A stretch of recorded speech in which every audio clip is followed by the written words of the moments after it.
7절 말씀이 되겠습니다. 창세기 4장 1절 말씀부터 7절 말씀입니다.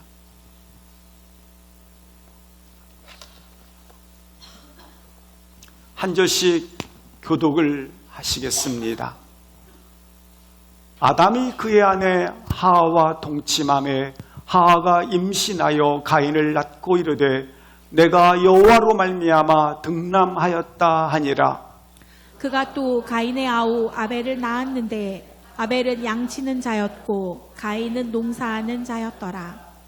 세월이 지난 후에 가인은 땅의 소산으로 제물을 삼아 여호와께 드렸고 아벨은 자기도 양의 첫 새끼와 그 기름으로 드렸더니 여호와께서 아벨과 그의 제물은 받으셨으나 가인과 그의 제물은 받지 아니하신지라. 가인이 몹시 분하여 안색이 변하니 여호와께서 가인에게 이르시되 네가 분하여 함은 어찌 됨이며 안색이 변함은 어찌 됨이냐. 함께 내가 선을 행하면 어찌 낯을 들지 않게 선을 행하지 아니하면 죄가 문에 엎드려 있느니라.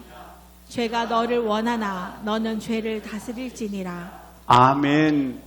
우리 힘있게 비전 선포를 통하여 혹 눌린 것과 상한 것과 매여있는 것에서 자유함이 임하며 치료의 역사가 일어나며 하나님의 놀라우신 사랑으로 담대하게 서 있기를 기도합니다. 힘있게 선포하시겠습니다. 하나님은 우리의 미래이십니다. 예수님은 우리의 축복의 통로이십니다. 성령님은 우리의 능력이십니다. 아멘. 옆분 앞분 뒷분에게 인사 나누시겠습니다.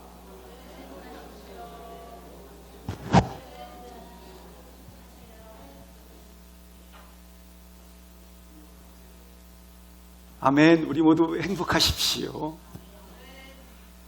하나님의 사랑이 위대하고 놀라운 것은 하나님의 가슴에는 고통과 눈물과 기다림과 모든 대가 지불이 있었기 때문입니다.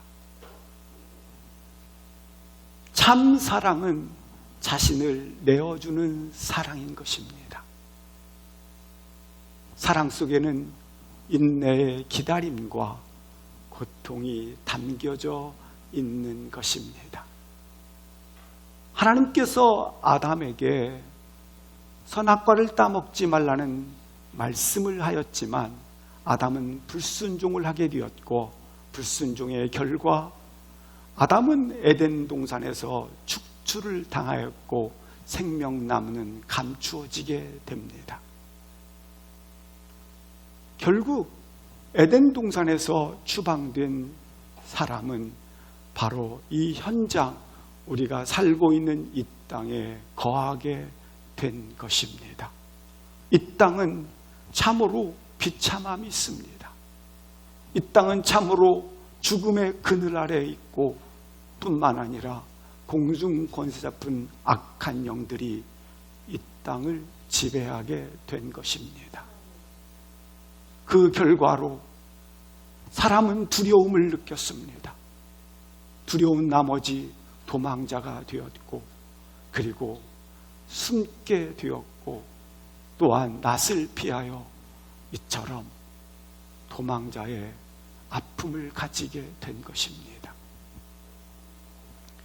결국 이 땅이 가시덩굴과 엉겅퀴를 내므로 말미암아 24시간 일을 하지만 사람들의 마음속에는 더 일을 해야 되는데, 더 가져야 되는데 만족이 없습니다.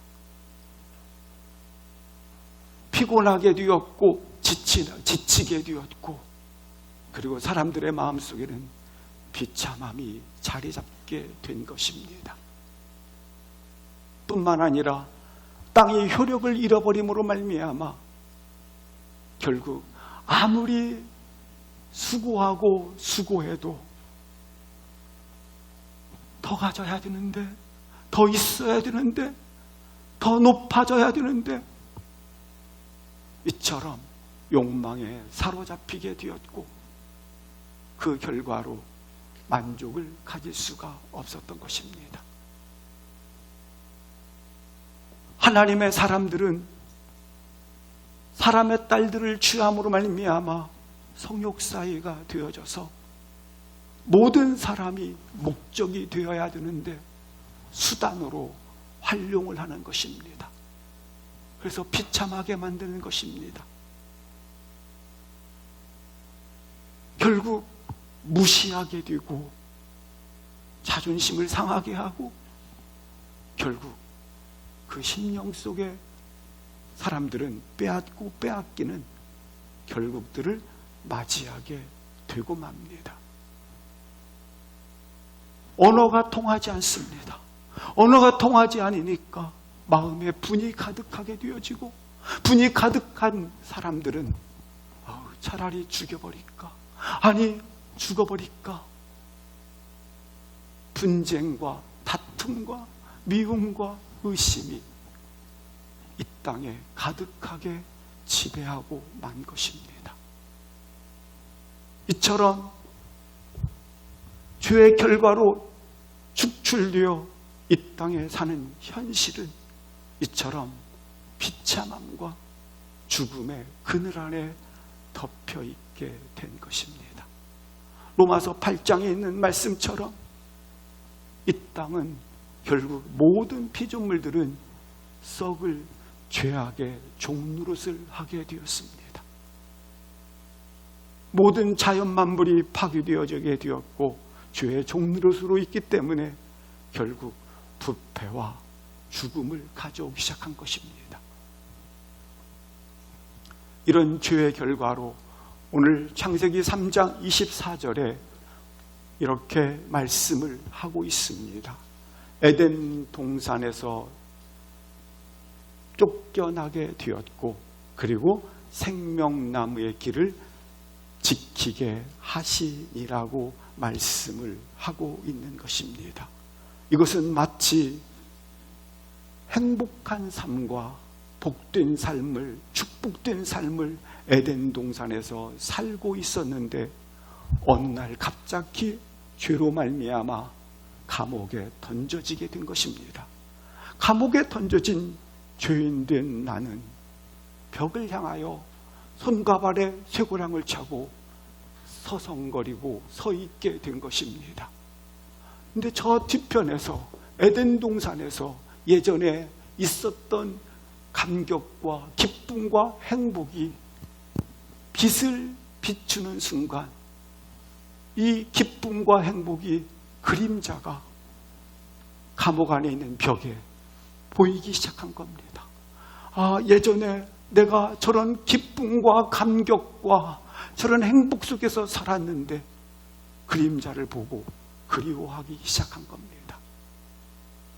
이것이 우리가 살고 있는 이 땅이 되고 만 것입니다.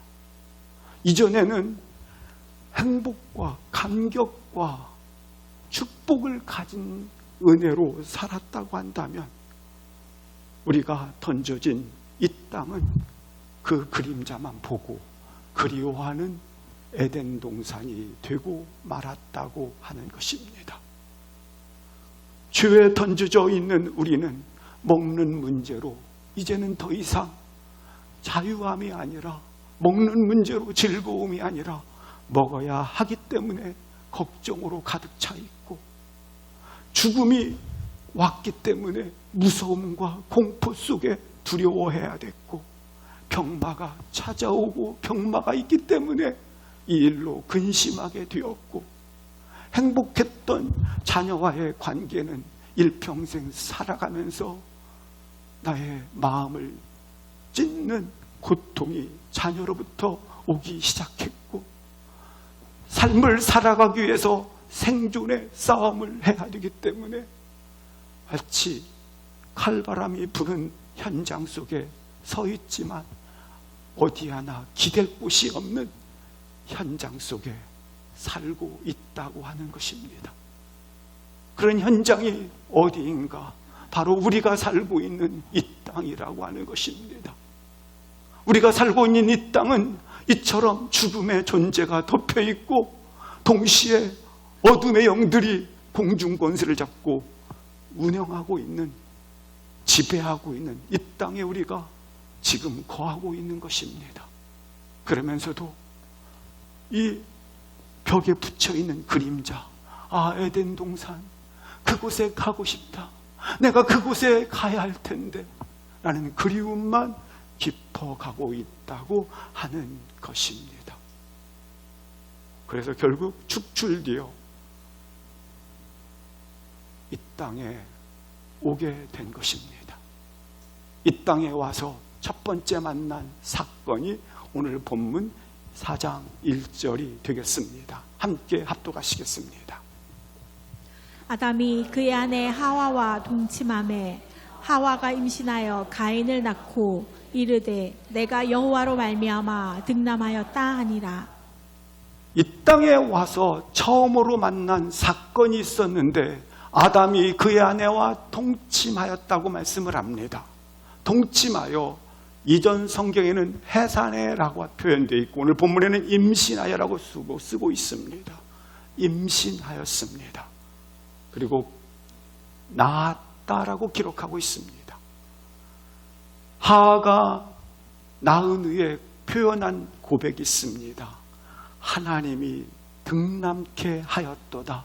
다른 표현으로 말하면 하나님이 하셨도다. 하나님이 낳게 하셨도다라고 표현을 하고 있습니다. 내가 여호와로 말미암아 등남하였도다. 하나님이 낳게 하셨다. 하나님이 하셨다입니다. 어디서 많이 듣던 음성이 아니겠습니까? 이 땅에 살면서 생각을 한 겁니다. 내가 이전에 에덴에 머물렀을 때 하나님께서 선과 악을 알게 하는 나무 열매를 먹지 말라고 말씀을 하셨지 않는가? 그러나 나도 모르는 순간 말씀을 거부하게 되었고 사단의 유혹을 받아 내가 범죄하고 말았지 않는가? 죄를 택하고 말았지 않는가? 그래서 후회를 하는 거예요. 하지만 이미 에덴 동산은 폐쇄되어져 있고 생명나무는 감추어져 있습니다. 후회를 하는 겁니다. 그때 하나님 말씀을 붙들었어야 되는데, 그때 내가 하나님의 약속을 붙잡았어야 되는데,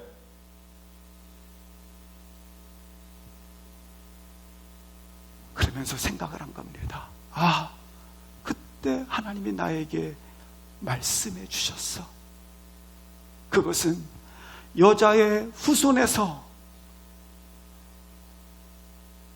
반드시 뱀의 정수리를 밟을 자가 오리라. 그래, 그분이 오면, 그가 오게 되면 다시 에덴으로 회복될 수 있어. 다시 돌아갈 수 있어. 이런 기대감으로 표현한 말씀, 여호와께서 하셨도다. 두 번째 표현이 있습니다. 하하가 임신하였다고 표현하고 있습니다. 천지를 창조하신 하나님께서 3대 축복을 말씀하셨습니다. 생육하라, 정복하라, 다스리라. 여기 임신했다고 하는 것은 다른 표현으로 말하면 다스리는 축복을 받았다라는 것입니다. 하나님께서 에덴 동산에 머물러 있을 때에 10개월의 나의 자녀를 몸에 지니게 되었고 해산의 기쁨을 가지게 되었고 자녀를 양육하면서도 에덴 동산은 기쁨과 감격과 사랑이 있었고 이 자녀가 자라서 동시에 또 다른 자녀를 후손을 낳는다 할지라도 기쁨과 감사가 가득했었습니다. 근데 죄가 들어온 이후에 임신의 축복이 어떻게 바뀌어졌느냐면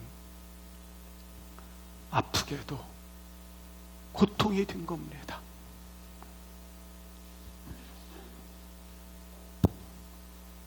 두려움이 된 것입니다.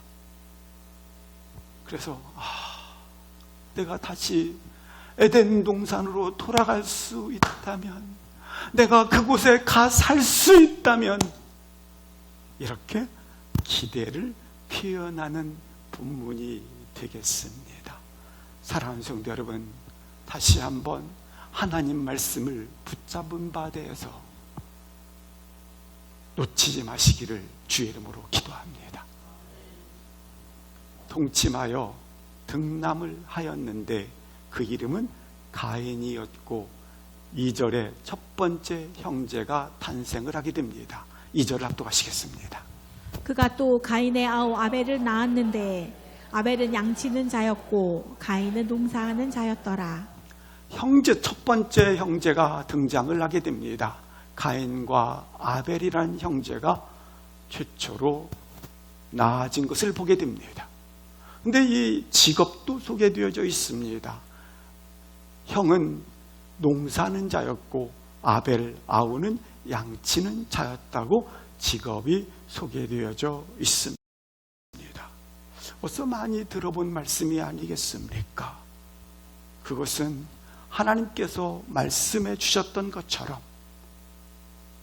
오늘 본문은 다스리는 축복을 아벨과 그리고 그의 후손들에게 준 것이 아니겠습니까? 그런데 오늘 본문 양치는 자, 농사하는 자, 이것은 노동이고 수고하는 것이 아니겠습니까? 원래 땀을 흘리고 노동을 하고 수고를 하는 것은 최고의 가치입니다. 노동의 아름다운 땀을 흘리는 것은 그것은 축복이라고 하는 것입니다. 그런데 오히려 노동과 이 수고와 땀이 성경에 이렇게 바뀌었습니다. 너가 평생 뭘 하게 되리라? 땀을 흘려야 하느니라. 에덴 동산에 축복이 주어졌던 땀을 흘리는 것과 본문에 나와 있는 땀을 흘리는 것은 전혀 다른 것입니다. 이때는 무거운 짐이 된 것이고 이 땀이 고통이 되어지는 것이고 이 땀이, 이 수고함이 오히려 이때는 나도 모르는 상처요, 아픔이 되었다고 하는 것입니다. 그리고 또 하나, 흙에서 왔으므로 어디로 돌아가게 되리라? 흙으로 필경 돌아가게 되리라 라고 하는 것입니다. 분명히 이렇게 수고하는 것은 축복이요, 땀을 흘리고 일하는 것은 은혜입니다. 하지만 아프게도 죄를 짓고 난 후에 이 수고는 아프게도 고통이었고 무거운 짐이었고 그것은 이와 같은 아픔을 가져오고 말았던 것입니다. 여기 양치는 자였고 농사는 자였다고 소개를 하고 있습니다. 죄가 들어온 후에 이처럼 부담감이 되어버렸고 고통이 되었도다. 왜냐하면 가시덩굴과 엉겅귀를 내고 땅이 효력을 잃어버림으로 말미암아 이 땅에서의 노동은 이처럼 부담감과 그리고 고통과 아픔과 무거운 짐이 되어버렸다. 그래서 결국 에덴 동산에서 축출된 우리는, 이건 지금 누구 얘기입니까? 우리 얘기가 아니겠습니까? 현대인들은 일을 수없이 하지만 만족이 없습니다.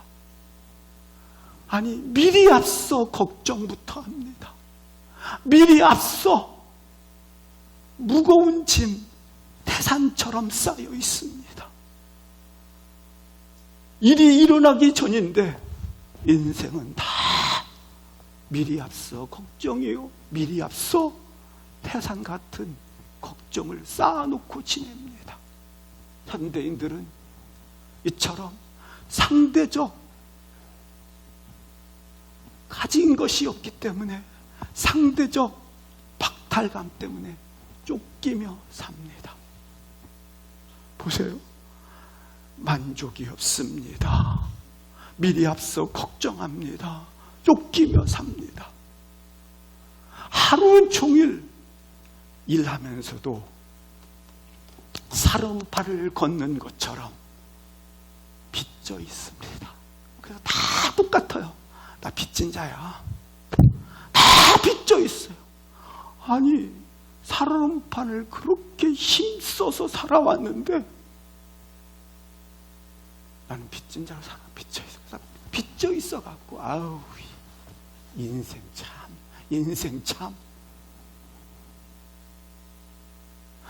굉장히 인생이 싸나워집니다. 그러면서도 나고자로 전락을 하면 안 되기 때문에 계속 거기에 따라가기 위해서 뛰어가야 돼요. 현대인들은 1절, 2절 소개했지만 이 모습이 아닙니까? 아무리 대통령 자리에 있어 보십시오. 아무리 위대한 자리, 아니 농사하는 자리에 있어 보십시오. 이것이 우리들의 이 땅에서의 모습이라고 하는 것입니다. 그러나 성경은 그리스도 안에 있으면 부하든지 가난하든지 일체 무엇을 배웠노라? 자족하기를 배웠노라. 그리스도 안에 있으면 어떤 사건도 뭐가 있도다? 소망이 있도다. 그렇습니다. 사랑하는 성도 여러분, 범사의 모든 일을 그리스도의 이름으로 하시기를 주의 이름으로 기도합니다. 3절을 합독하시겠습니다. 3, 4절입니다. 시작. 세월이 지난 후에 가인은 땅의 소산으로 제물을 삼아 여호와께 드렸고 4절.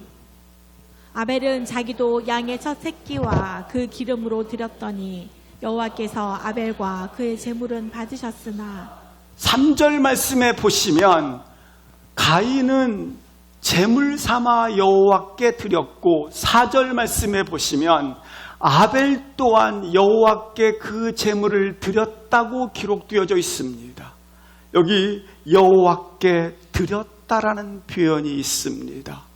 이 표현은 다른 말로 말하면 하나님과 교제가 시작되었다. 하나님과 관계가 시작되었다. 하나님을 생각하기 시작했다입니다. 드디어 아벨과 가인은 하나님을 생각하기 시작했고 하나님과의 관계가 시작되었고 하나님과의 교제가 시작되었다. 하나님과의 교제가 시작되었다는 말은 다른 말로 제사를 의미하는 것입니다. 그래서 그들이 드디어 하나님 앞에 뭘 하기 시작했다? 제사 제도가 등장을 하게 되는 것입니다. 사랑하는 성도 여러분, 이 땅의 모든 사람들은 너나 할 것 없이 다 제사를 드립니다. 왜냐하면 모든 사람들은 한결같이 다 절대 고독을 느끼고 있습니다. 외로움을 느끼고 있습니다. 두려움과 공포감을 느끼고 있습니다. 그래서 자기보다 더 힘 있는 자, 자기보다 뭔가 더 신령한 자, 그를 붙잡아야 된다고 생각을 합니다. 그래서 어떤 사람은 바다신을, 어떤 사람은 거기다가 물 떠놓고, 어떤 사람은 굿을, 어떤 사람은 다 이방인 사람이든 한국 사람이든 다 이처럼 무당이든 모두가 다 이렇게 붙잡으려고 제사를 합니다. 그런데 오늘 본문에서 말씀을 하고 있습니다. 원래 우리는 제사 제도가 없었습니다. 에덴 동산에는 제사의 기록이 없습니다. 에덴 동산에서는 죄가 없었기 때문에 24시간 하나님과 교제하고 있었고 하나님과 동행을 하고 있었습니다. 그래서 성경에 에녹은 365일 하나님과 뭐 하더라? 동행하더라. 죄가 있어 들어온 제도가 바로 제사 제도라고 하는 것입니다. 그러면 제사는 뭔가? 여기에 나와 있는 제사법은 무엇을 표현하고 말하는가? 당신이 가지고 있는 죄, 당신이 가지고 있는 악함, 당신이 하나님이 기뻐하지 아니하는 것들을 따라다니는 것들을 제거한다라는 게 아니에요. 덮는다라는 거예요. 제사는 죄를 덮는 것이고 예수 그리스도의 보혈의 피는 죄를 정하게 되겠네 없이 하는 것입니다. 제사법이 나오는 거예요. 제사법. 그래서 여기는 죄를 덮어지는 거예요. 그래서 가죽옷으로 죄를 덮었고 오늘 아벨의 제사는 어린 양의 피로써 죄를 덮었습니다. 죄를 덮는 거예요.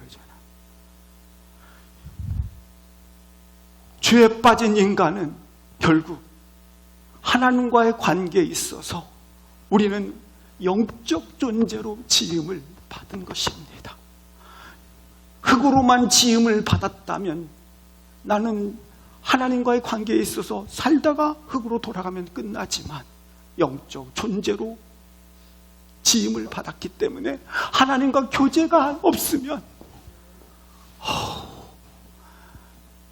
절대 고독 앞에 두려움과 무서움과 외로움과 소외감, 아무리 이 세상에서 내가 원하는 거 다 해보시고 다 가져보세요. 그래도 소외감과 고독을 이길 길이 없어요. 그래서 결국 관계가 깨져버린 겁니다. 그래서 거룩하신 하나님과 죄에 빠진 인간 사이에는 이처럼 커다란 간격이 생기게 된 것입니다. 그래서 커다란 간격이 생긴 인간은 거룩하신 하나님께 이르기 위해서 내가 돈을 가지고 만족해야지, 내가 사상을 가지고 만족해야지, 내가 윤리와 도덕을 지킴으로 만족해야지, 내가 4대 성인처럼 그렇게 성인이 되어 길을 걸어감으로 만족해야지, 하나님께 이를 수 없고 거룩하신 하나님께 가까이 나아갈 수 없게 되었다고 하는 것입니다. 나아갈 수 없는 거예요. 근데 하나님께서 은혜를 베푸셔서 뭘 주었다? 제사법을 통해서 하나님께 나오는 법을 가르쳐 주신 겁니다. 근데 이 제사법은 죄를 제거시키는 게 아닙니다. 덮어주는 겁니다. 죄를 없이 하는 게 아닙니다. 죄를 덮어줌으로 말미암아 하나님께 나오는 길을 열어주었다라고 하는 것입니다. 그런데 오늘 가인과 아벨이 이처럼 하나님과 관계를 맺기 위해서 하나님께 나오기 위해서 어떻게 했다? 제물을 준비했는데 이처럼 양과 그리고 이처럼 농작물을 가지고 나왔더라고 하는 것입니다. 근데 아벨과 그의 제물은 받으셨으나 가인의 제배는 받지 않았다. 이것은 구원을 얘기하는 것이 아닙니다. 구원은 에베소 2장에 나와 있는 것처럼 너희가 그 은혜로 구원을 받은 것입니다. 구원을 받은 자가 예배를 드렸는데 하나님이 받으시는 예배가 있고 받지 않으시는 예배가 있다라는 겁니다. 우리의 이 시간 예배 드림에 있어서 하나님이 그래 내가 너를 받았다, 내가 너를 온전히 받았다, 너로 인하여 기쁘다고 할 수 있지만 그러나 어찌 보면 또 나와는 관계없는 구원을 못 받았다는 얘기가 아니에요. 나는 너희 예배를 받지 못하겠구나 할 수 있다라는 거예요.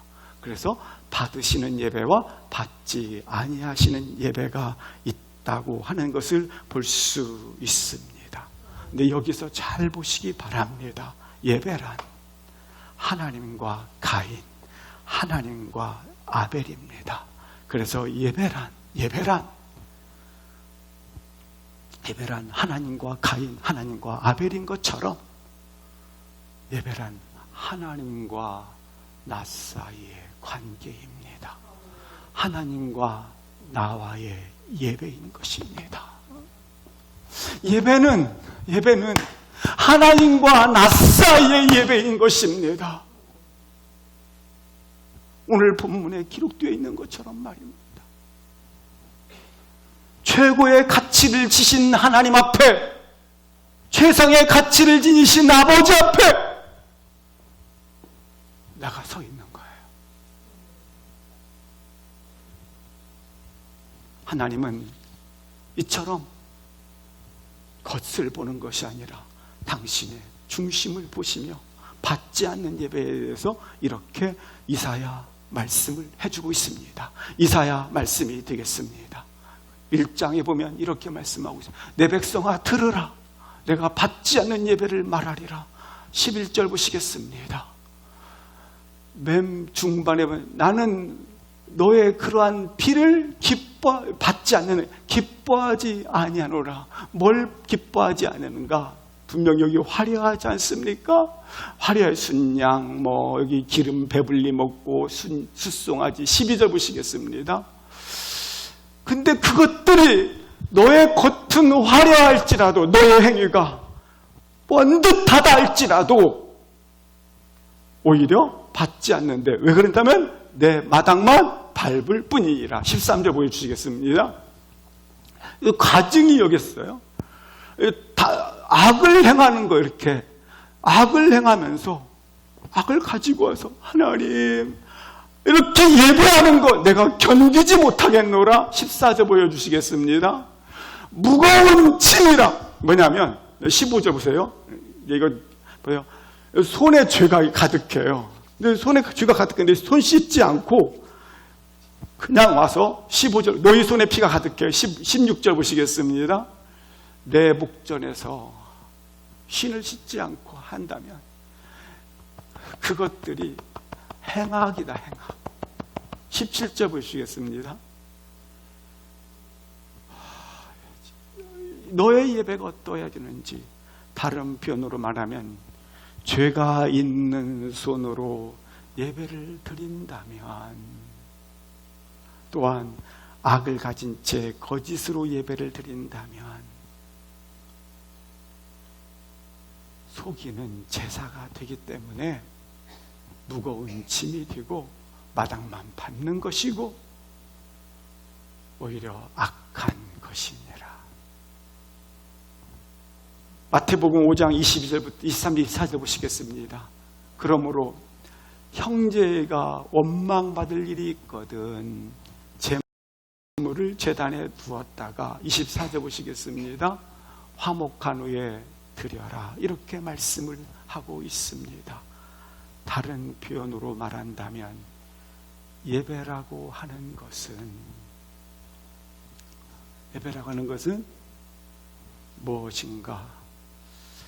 하나님께서 받으시는 예배가 있고 받지 아니하시는 예배가 있는데, 너가 손에 죄를 묻히고 있다가 형제와 다투고 있다가 교회에 와서 순서에 따라 예배드리고 형식에 따라 예배드리고 분위기가 좋다 나쁘다, 야 누가 왔다 안 왔다, 그것이 하나님이 받으시는 예배가 아니라 너가 누구냐입니다. 예배차, 너를 받으신 후에 그 다음에 뭘 받으신다?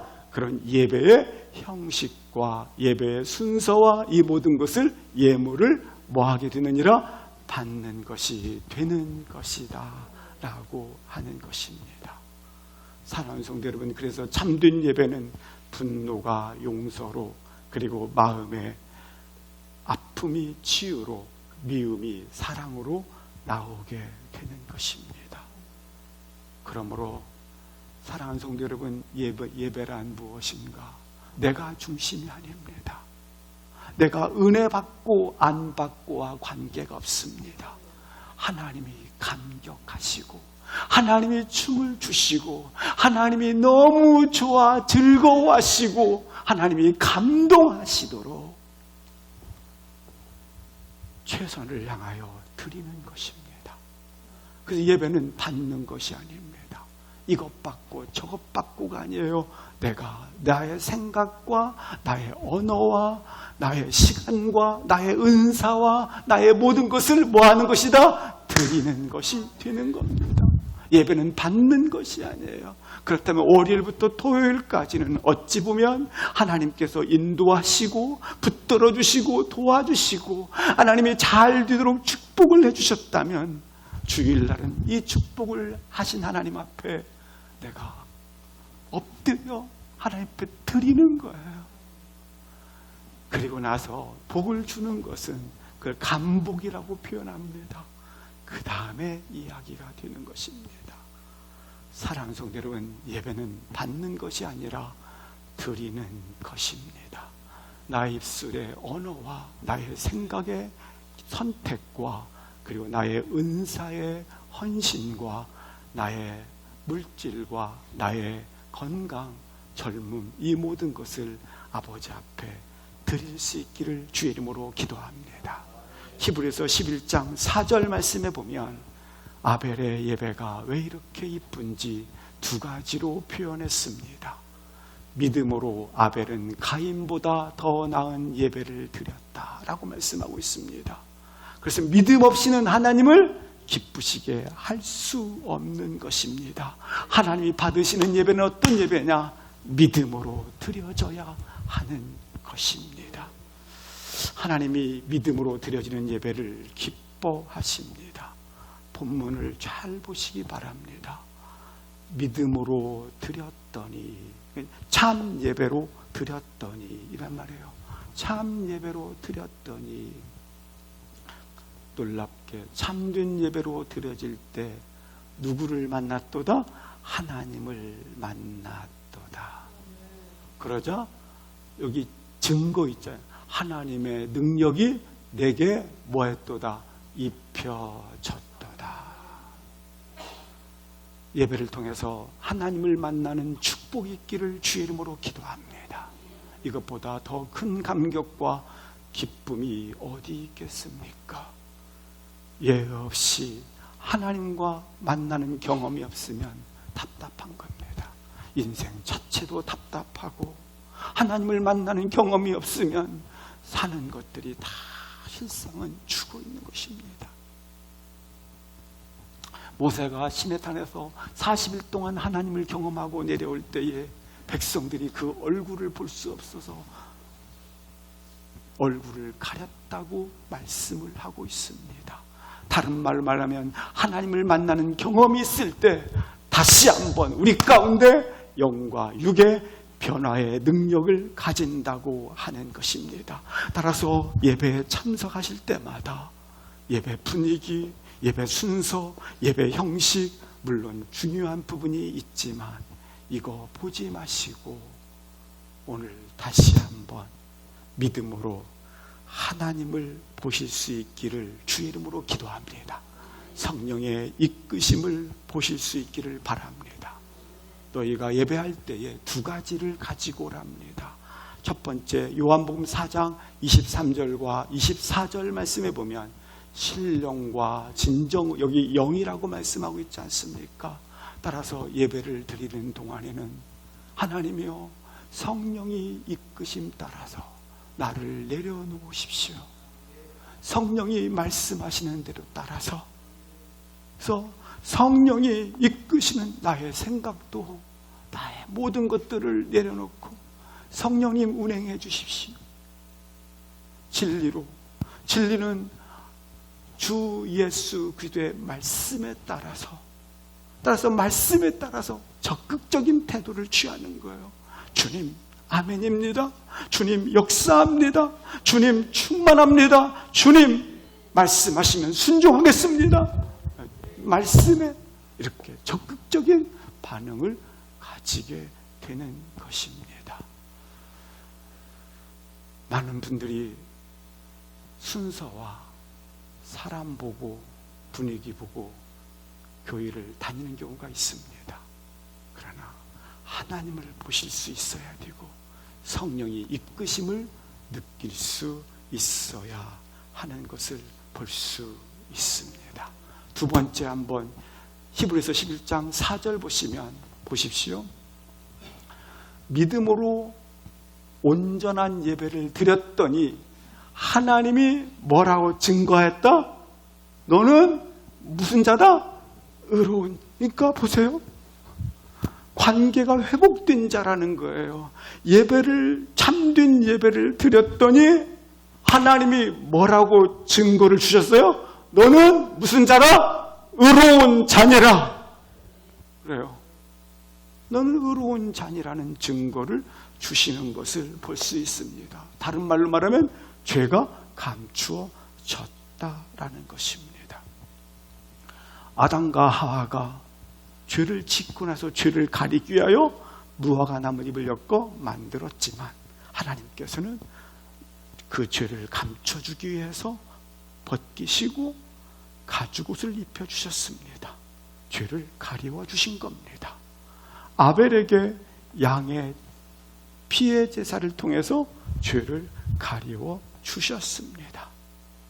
그러나 놀랍게 갈보리 언덕에서 주님이 대신 십자가를 지심으로 대신 보혈의 피를 흘리심으로 이 죄를 가리워주는 것을 뛰어넘어 죄를 정케 하신 것입니다.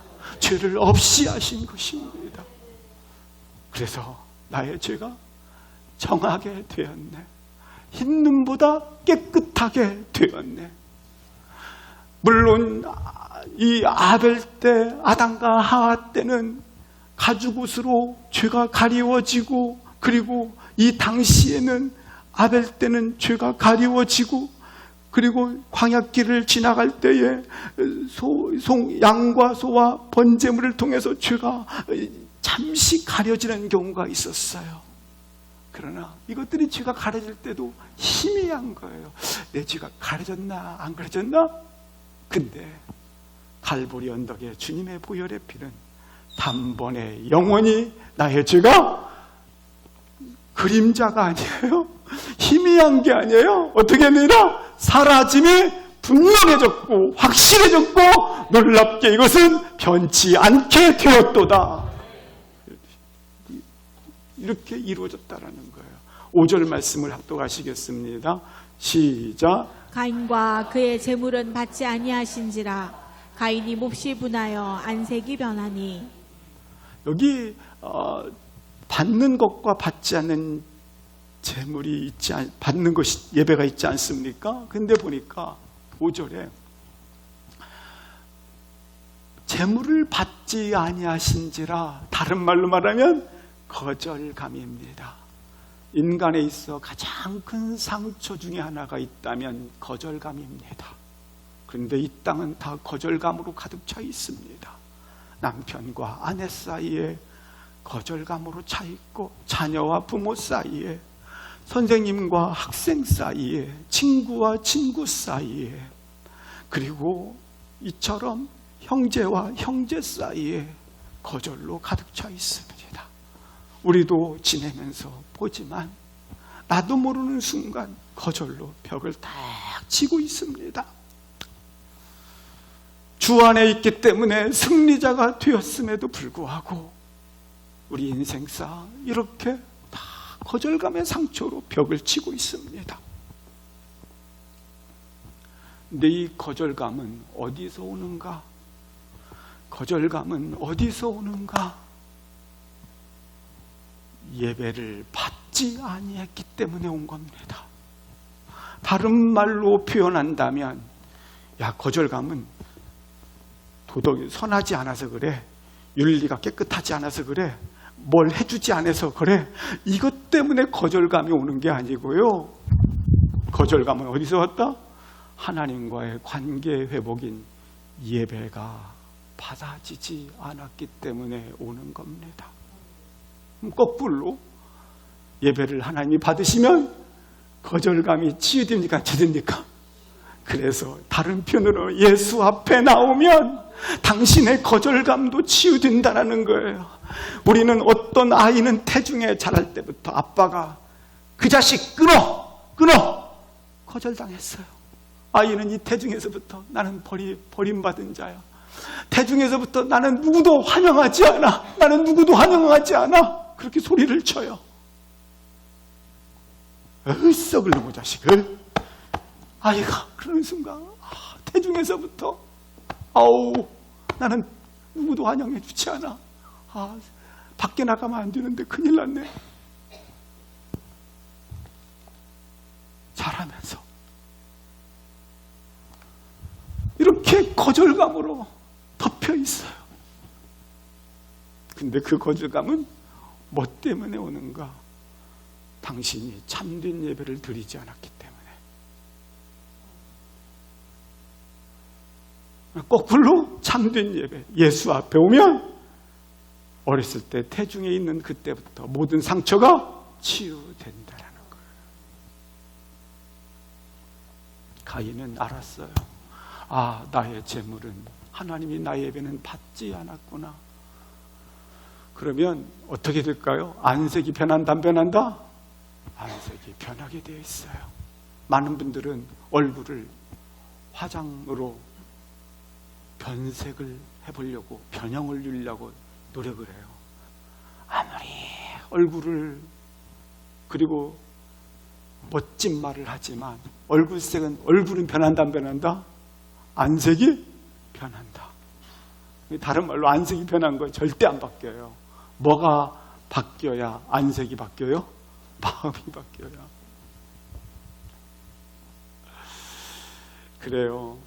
얼굴이 불편해졌다라는 거예요. 가인의 얼굴이 아주 불편해졌어요. 화가 난 거예요. 원망과 불평으로 화가 나 있는 거예요. 작은 것에도 소리치고 아무것도 아닌 것에도 화가 나 있는 거예요.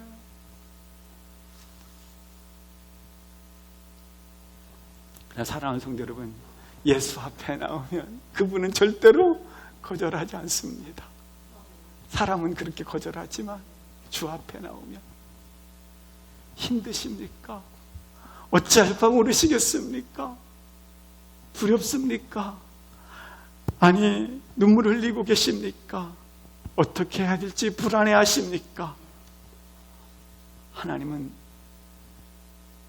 제가 살아보면서 느낀 것 중에 하나는, 우리 어머님이, 우리 아버님이 저를 향해서 이래 했을지라도 아빠 하면 언제 그러냐는 듯이 두 팔 벌려 우리 애들 안아주더라고요.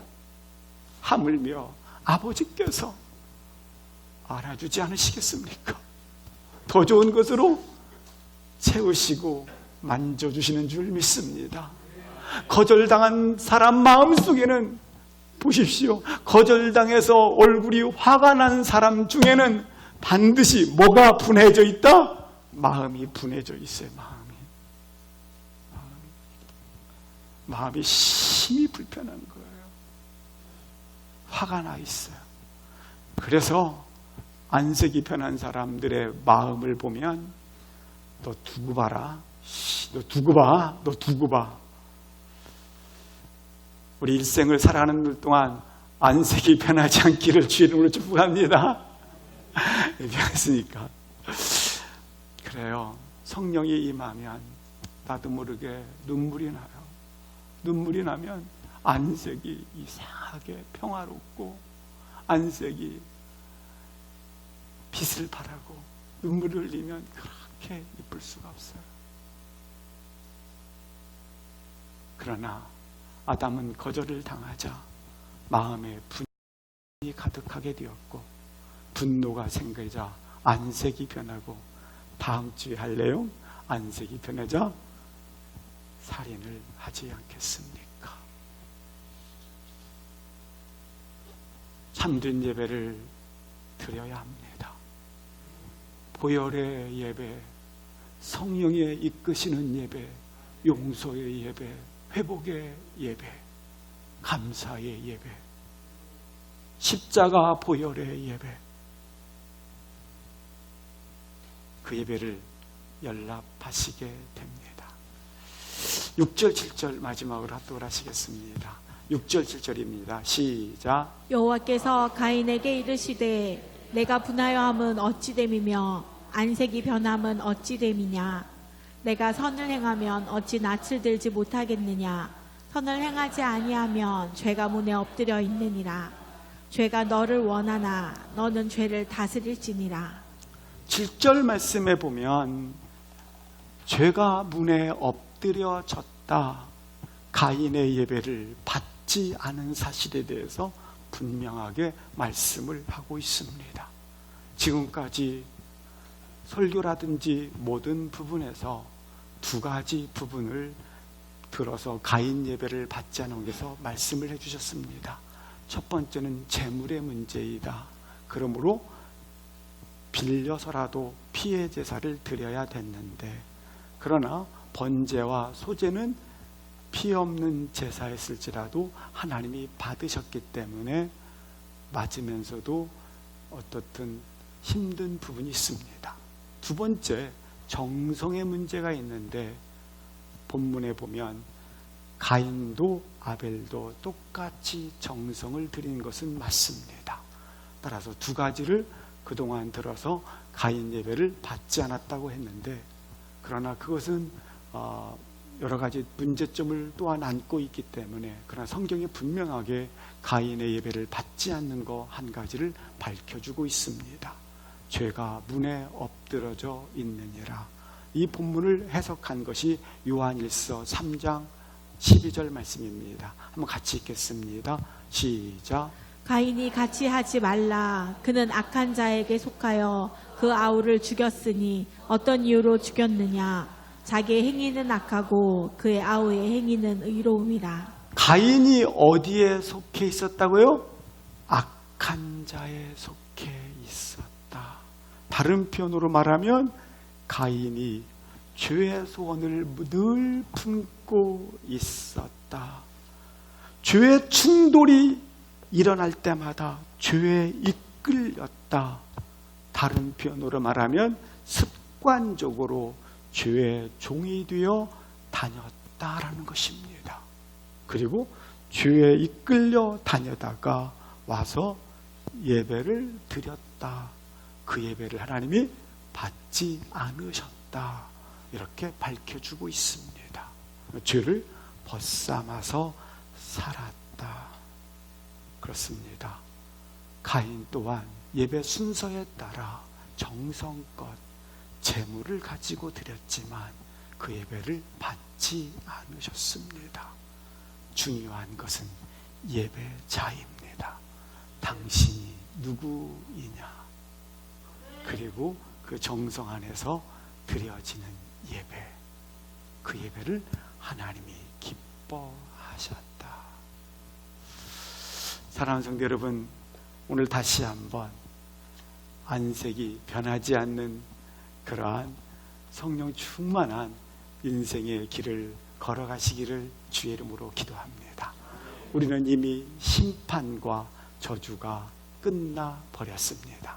상관이 없습니다. 거절감 또한 치유되어졌습니다. 분노가 온유함으로 예수 안에서 바꿔졌습니다.